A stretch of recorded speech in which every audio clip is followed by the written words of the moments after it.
মানে তো উপস্থিতি, যেই দোয়াটির কথা বলতেছিলাম, সেজদার মধ্যে দোয়াটি মাত্র একবার পাঠ করবেন। সেজদার মধ্যে যদি দোয়াটি একবার পাঠ করতে পারেন, আল্লাহ পাক রব্বুল আলামিন সারা জীবন আপনাকে খুশি রাখবেন। আমরা প্রত্যেকটি মানুষ সুখে থাকতে চাই, খুশি থাকতে চাই, এই জন্য এই দোয়াটি বেশি বেশি পাঠ করবেন।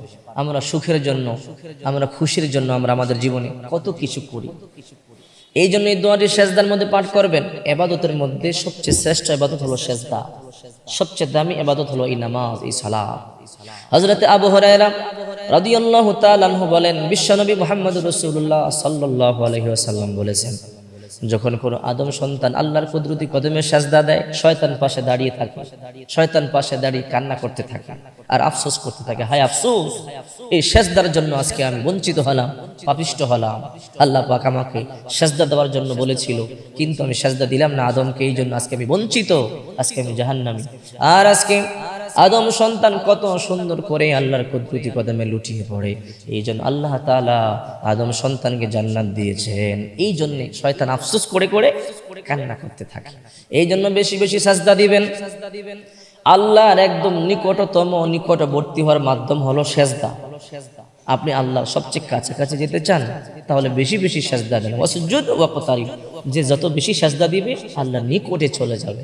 এক সাহাবী এসে বলে, নবীজি, আমি জান্নাতে আপনার পাশাপাশি থাকতে চাই।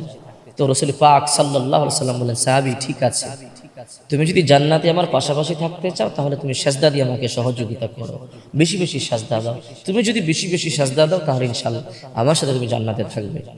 আবার এক সাহাবী রাসূল পাক সাল্লাল্লাহু আলাইহি ওয়াসাল্লাম ওযু করতেছিলেন, ওযুর পানি ঢেলে দিচ্ছিলেন। নবীজি ওযু করতেছেন, সাহাবী ওযুর পানি ঢেলে দিচ্ছেন। ওযুর শেষে নবীজি বললেন, সাহাবী, তুমি আমার কাছে চাও, তুমি যা চাবে আমি তোমাকে তাই দেব। তো সাহাবী বললেন, নবীজি, আপনি যা চাই তা দিবেন? আমরা তো বলতাম একটা বাড়ি দেন, একটা গাড়ি দেন, একটা মার্সিডিজ, একটা বিএমডব্লিউ গাড়ি দেন, এরকমই তো বলতাম। সাহাবীরা তো দুনিয়ার পাগল ছিল না, ঠিক কিনা বলেন? সাহাবা কেরাম তো আল্লাহর পাগল ছিল, নবীজির পাগল ছিল। তখন ওই সাহাবী বলল, নবীজি, আমি জান্নাতে আপনার পাশাপাশি থাকতে চাই।